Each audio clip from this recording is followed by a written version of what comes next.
berbagai cara, dengan aksi yang sudah tidak terhitung jumlahnya berapa ratus kali, dan itu tidak membuat bergeming bagi negara.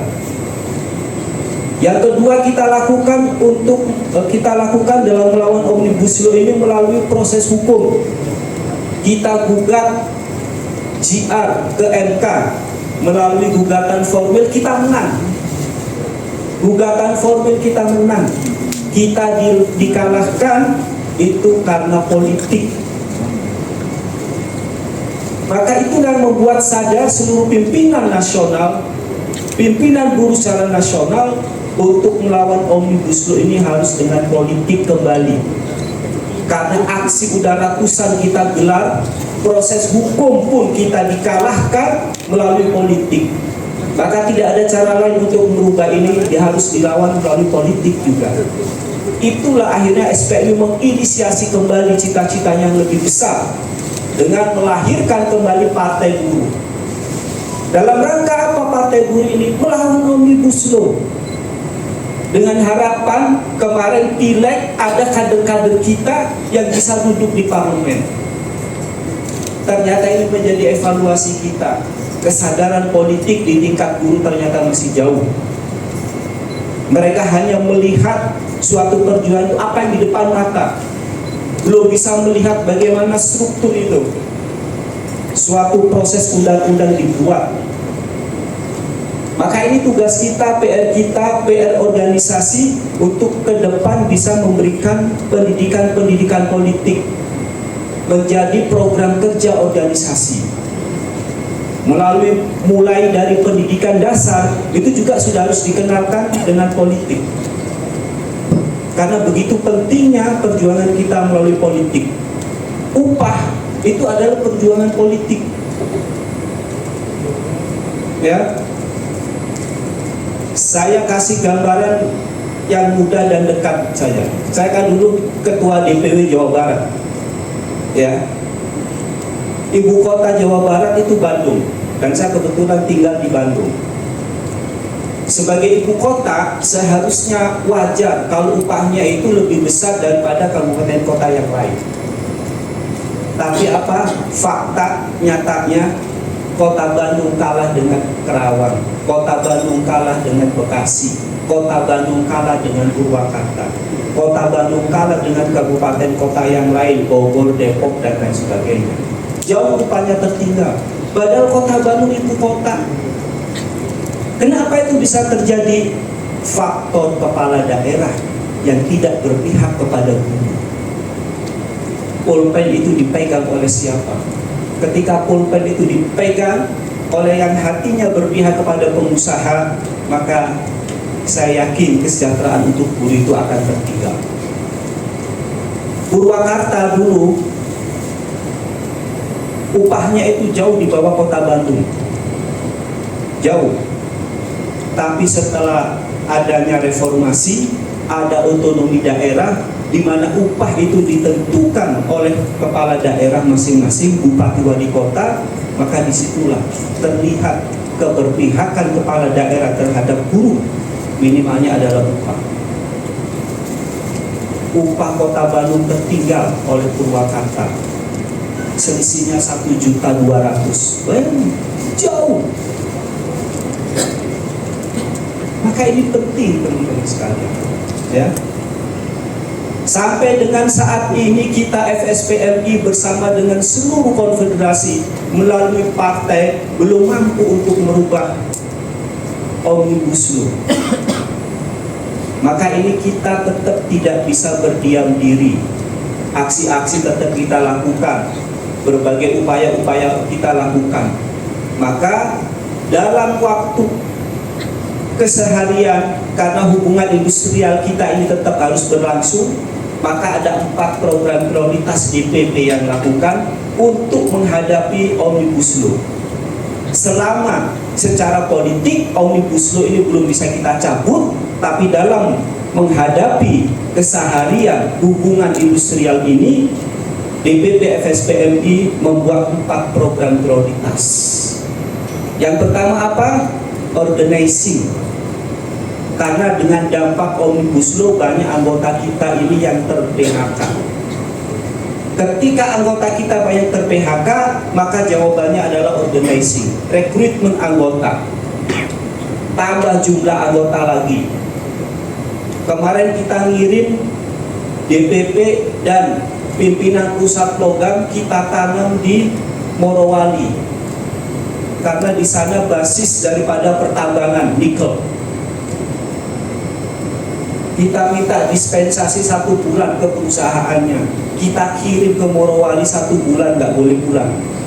Sama seperti dulu ketika almarhum Andi Abdillah membuka kota Batam, kita kirim almarhum Andi Abdillah untuk membuka kota Batam, di mana Andi Abdillah ini tadinya adalah dari Banten. Kita mulai lagi sejarah itu.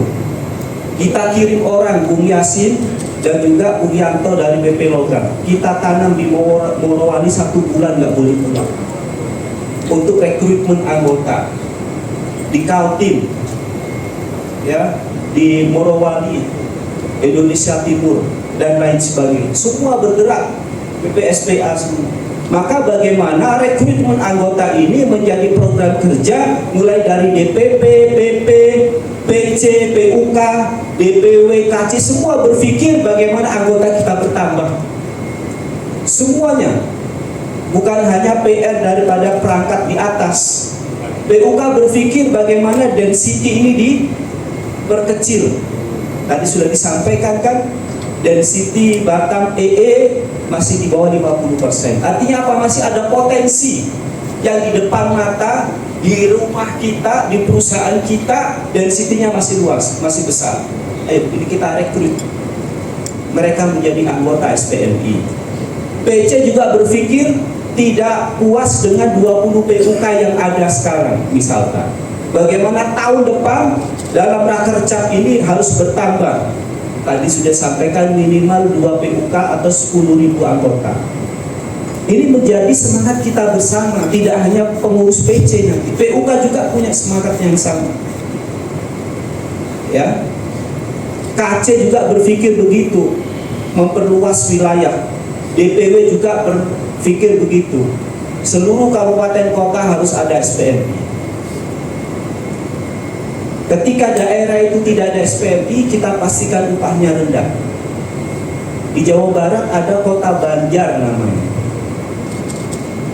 Kota Banjar itu upah terendah se-Jawa Barat menjadi UMP. UMP itu kan gitu. UMP ditetapkan berdasarkan UMK terkecil dalam satu provinsi.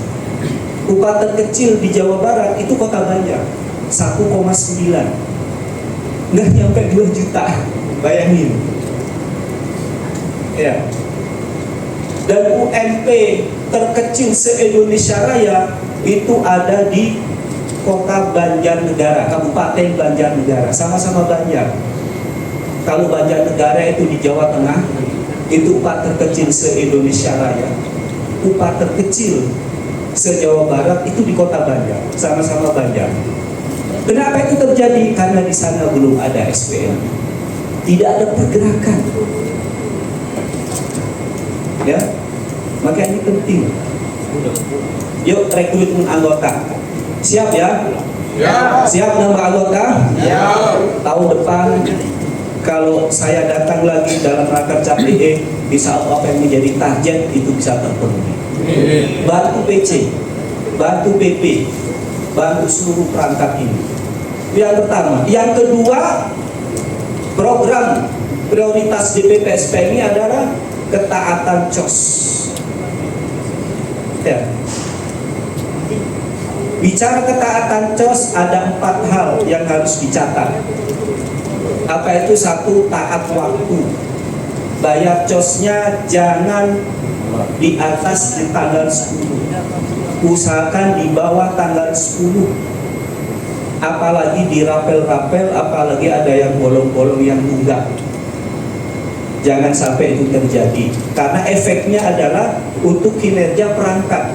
PP terlambat, PC terlambat, KC terlambat, DPW terlambat. Mungkin pernah ngalamin DPW atau KC. uang operasional untuk KC, DPW, PC telat.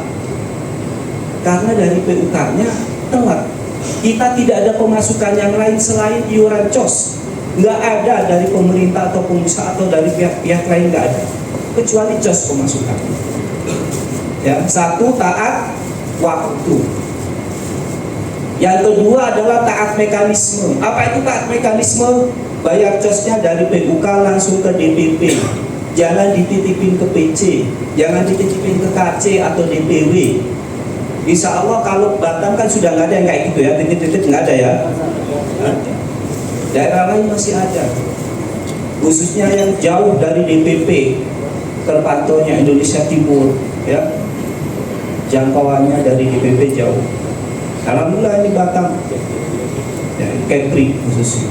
Yang kedua adalah taat, satu taat waktu, yang kedua taat mekanisme, yang ketiga adalah taat nilai. Apa itu taat nilai? Nilainya adalah 1% dari UMK atau UMSK atau upah hasil perundingan bipartit. 1%. 45%-nya storing ke DPP, 55%-nya pakai oleh DPP di PUK untuk operasional. Pembagiannya lebih besar mana, DPP atau PUK? Lebih besar mana, PUK atau DPP? PUK. Kalau PUK nanti dipakai operasional tingkat PUK, kalau DPP dipakai operasional untuk se-Indonesia Raya. Kalau kata orang Jawa, DPP ngopeni se-Indonesia Raya. Dengan uang 45% itu tadi, COS 45%. Perlu saya jelaskan pada kesempatan ini, buat apa 45% itu oleh DPP? Satu, untuk iuran teman-teman se-Indonesia Raya, anggota SPNI, sebagai afiliasi internasional, sebagai anggota Serikat Global Union, dibayar oleh DPP, hitungannya dolar, rupiah nggak laku, hitungannya dolar pun, dibayar oleh DPP, tidak pernah telat. Makanya kenapa Bung Iqbal bisa menjadi governing body 3 periode berturut-turut, karena kita pembayar iuran COS terbesar se-Asia, sehingga kita punya bargaining power. Karena ukuran internasional sama Bung, ketaatan COS dan nilai jumlah anggota terbesar. Kalau kita punya itu, taat COS, jumlah anggota besar, kita punya bargaining. Pengalaman kita kan di tingkat PUK, internasional pun begitu. Jadi teman-teman ini dibayar oleh DPP sebagai anggota afiliasi Serikat Pekerja Internasional. Dari mana itu? Dari iurannya 45%. Dan DPP nggak pernah telat bayar. Ya, satu. Yang kedua, DPP membayar iuran teman-teman sebagai anggota afiliasi tingkat nasional. Apa itu? KSPI. KSPI kita bayar tiap bulan. Terbesarnya SPMI, maaf nih, federasi yang lain nilainya kecil, jauh di bawah kita, dan mereka sering nggak bayar daripada bayarnya. Kalau SPM sampai nggak bayar nih, maaf nih, KSPI bisa tutup kantornya saja, ikut ke SPMI. Nggak tahu kalau ke depan presidennya bukan dari SPMI. Teman-teman masih punya hati untuk memberikan atau memakai kantor SPMI sebagai kantor KSPI. Jadi karena kita kan sekarang presiden KSPI dari SPMI, ya udahlah pakai lah. Mudah-mudahan kita istiqomah itu, tidak melihat karena presidennya dari SPMI. Kantornya kita kasih gratis, iurannya kita bayar. 2, bayar iuran internasional, bayar iuran afiliasi nasional. Yang ketiga, kita bayar iuran untuk partai buruh tiap bulan. Ya, bayangin, tiap bulan.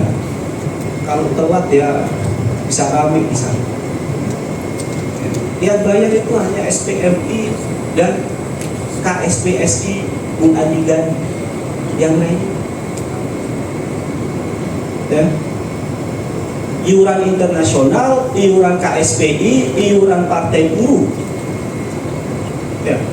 Dan yang ketiga, kita bayar full timer se-Indonesia Raya. Full timer ini kita bayar se-Indonesia Raya. Ya. Sudah DPP belum mampu membayar full timer itu honornya sesuai UMK setempat, kadang suka telat. Teriak-teriak tuh, KC DPW, Mbak Endang, DPP, orang-orang yang jauh sana, Bang Sekjen, ini saya belum dikirim untuk operasional KC, DPW, PC, full timer belum terbayar. Dan sekarang semenjak politik kemarin, teman-teman full timer dan perangkat mengalami kita cicil sebulan 2 kali. Iya, ngalami ya, bener ya? Sebulan dicicil 2 kali untuk operasional, termasuk untuk honor full timer. Udah mah bayar honornya di bawah UMK, dicicil pula. Ini kayaknya SPM kita juga upah, tapi kelakuannya lebih dari pengusaha. Rela saya. Iya kan? Ya yang ikhlas ya teman-teman full timer. Mereka menghabiskan waktunya untuk ngurus anggota. Tidak ada hari Sabtu Minggu. Mereka tetap kerja ketika ada tugas organisasi, tapi honornya di bawah UMK. Dicicil pula. Ini sekarang ya. Itu uang yang 45%. Juga untuk sewa-sewa kantor DPW se-Indonesia Raya dan KC-KC yang kita belum miliki sendiri. Kita kantor DPW yang punya itu DKI, Jabar, Banten, Jateng, Jatim, Kepri, Gorontalo, Kaltim. Kaltim yang baru kita beli kemarin. Cuma 8 provinsi dari 38 provinsi yang masih ada DPW-nya itu, yang ada SPMI-nya 22 provinsi. Sementara kita baru ada 8. Artinya masih ada 14 DPW yang kita bayar tiap tahun sewa kantor. Satu kantor 30 juta. Kali 14 sudah berapa? Belum KC-KC Jawa Barat dan Banten, itu KC-nya banyak. Yang belum punya KC kita sewain. Sama, kita standarisasi 30 juta. Udah berapa? Banyak kali ya. Sewa kantor, ya. Itulah uang-uang itu yang kita bagi untuk operasional organisasi ini, dan juga untuk operasional pilar-pilar garda metal, LBH, jam cashword, jam nakerword, semua pilar itu kita biayai. BP, KC, DPW itu operasional struktur dan operasional pilar itu dibiayai semua. Pendidikan, advokasi, semua K3, semua departemen, semua. Perempuan, ya, sekali jambore perempuan 100 juta, sekali jambore pekerja muda 100 juta juga. Dari mana 45% yang teman-teman kirim iuran tiap bulan? Ya, dan insya Allah teman-teman sekalian, iuran itu bermanfaat buat kemaslahatan kaum buruh. Ya. Dan yang keempat adalah taat jumlah. Kalau tadi taat nilai, sekarang yang keempat taat jumlah. Apa itu taat jumlah? Kalau punya anggota 1000 ya bayar 1000. Jangan punya anggota 1000 bayarnya 500. Insya Allah nggak ada di Kepri. Wajahnya jujur semua, apalagi EE. Itu paling jujur dan paling taat. Ya kan? Mulai dari tingkat PUK sampai dengan BP-nya semua kiai semua, nggak mungkin itu nggak jujur. Ya kan? Jadi ada yang suka. Insya Allah itu. Ini kenapa kita sosialisasi dalam rangka DPP memberikan contoh bagaimana mengelola uang itu dengan terbuka, transparan, dan jujur. Ada nggak organisasi serikat pekerja yang menyampaikan tentang nilai keuangan kita, kondisi keuangan, nggak ada. Jadi kita buka secara, kita sampaikan cara terbuka. Ya. Dan insya Allah iuran yang dititipkan oleh teman-teman diamanahkan kepada DPP, insya Allah dipergunakan sesuai dengan amanah. Wujud, apa itu wujud? Banyak aset-aset SPMI yang telah kita miliki, ya, dan nilainya itu tidak murah, dan gedungnya juga tidak murahan, ya. Di Batam saja kita punya berapa gedung ini, Kepri yang milik sendiri, Pak Bil, terus Pusdiklat, ya kan? Terus apalagi KC ada yang kita miliki? Dua gedung kita, dua gedung ya, dua gedung kita miliki Kepri. Dari mana iuran teman-teman? Tidak ada iuran minta dari pengusaha atau pemerintah, nggak ada.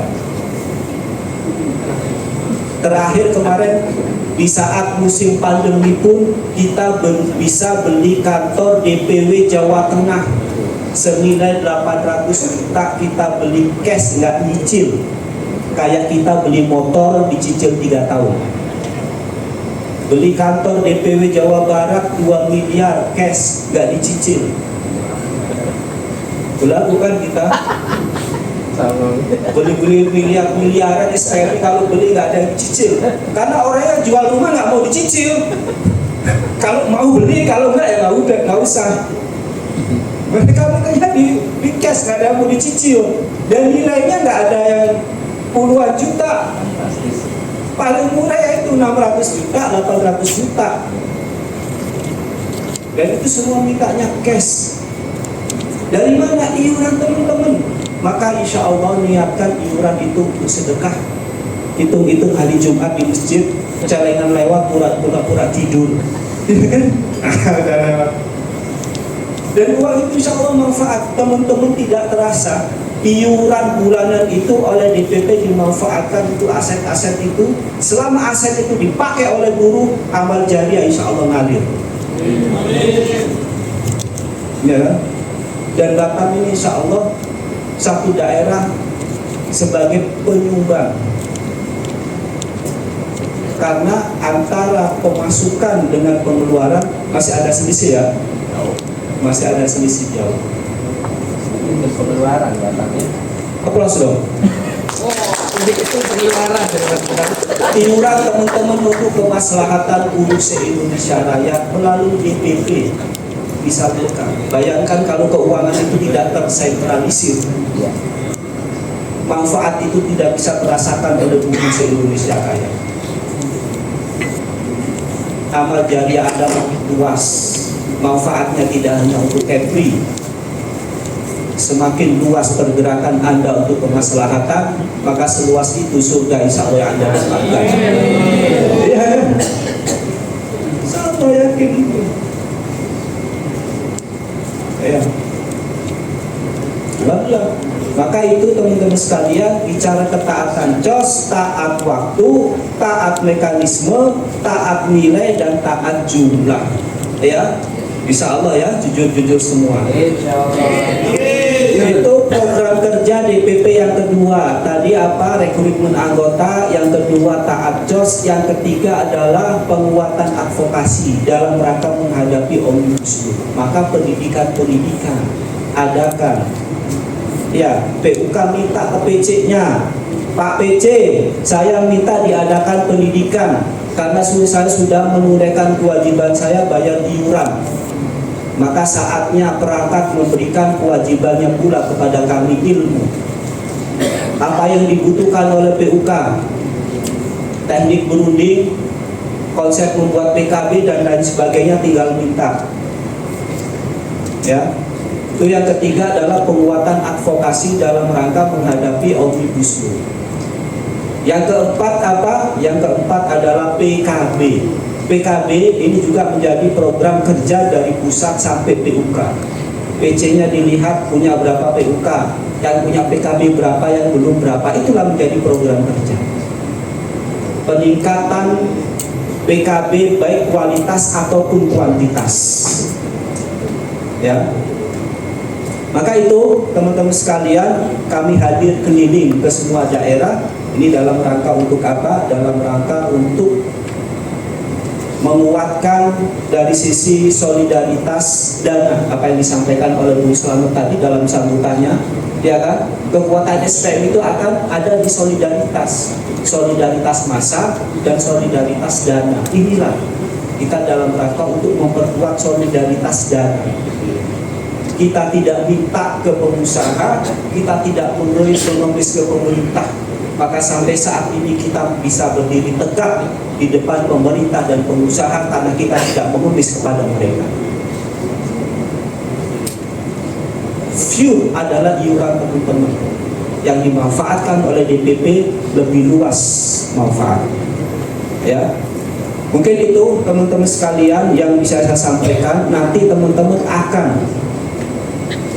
mendapatkan paparan dari Bung Yudi Permana atau Mbak Endang tentang gambaran ketaatan COS teman-teman. Nanti teman-teman bisa klarifikasi, bisa itu DPP yang salah dalam menyampaikan data, langsung disampaikan, Bung tolong klarifikasi, PUK saya sudah bayar, kenapa di situ kok belum? Kenapa PUK saya bayarnya 5 juta kok di situ 3 juta? Itu terjadi kemarin kita keliling di daerah. PUK-nya udah bayar taat, di laporan DPP nggak ada, setahun nggak bayar. Itu terjadi. Ada PUK-nya saya stoknya 5 juta kok di situ cuma 3 juta, yang 2 juta kemana? Itu terjadi. Ya, nanti langsung diklarifikasi. Teman-teman sekalian yang mengelola keuangan kita, FSPMI, Vice Presiden Bidang Keuangan Bung Yudi Winarno. Beliau mantan ketua PUK Sony yang anggotanya ribuan. Artinya apa? Sudah terbiasa memegang amanah yang besar. Yang kedua, bendahara umum Mbak Endang, mantan bendahara umum PT Sanu, sama satu PUK sama Sekum, yang dulu anggotanya 6.000, sudah terbiasa mengelola uang dengan aman. Ada Bu Yudi Permana, PUK Epson, 12.000 di sana Bekasi. Ya, ini orang-orang yang amanah. Ada Bu Eni dari AI, PUK AI PT Hobi. Mereka sudah terbiasa memegang. Insya Allah, ya, uang amanah yang teman-teman titipkan dari PUK kepada DPP akan diperluas manfaatnya. Teman-teman sekalian, kalau saya bahasakan dia dari anggota kepada ketua PUK atau kepada pengurus PUK nih, ya, kalau bahasa ijab kabulnya dia, wahai ketua PUK, saya titipkan amanah uang iuran saya 1% dan upah saya tolong dipotong. Sampaikan 45% ke DPP, untuk DPP kemaslahatan seluruh Indonesia, yang 55% tolong dikelola. Itu ijab kabulnya.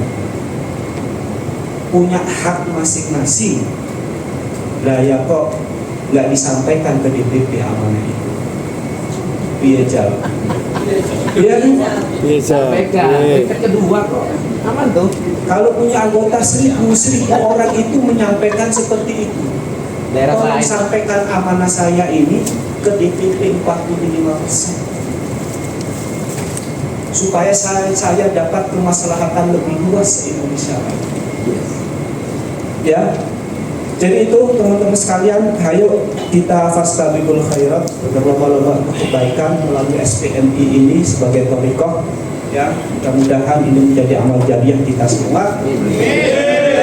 Tetap istiqomah, ikhlas dalam beramal. Akhirul kalam, assalamualaikum warahmatullahi wabarakatuh. Hidup dulu.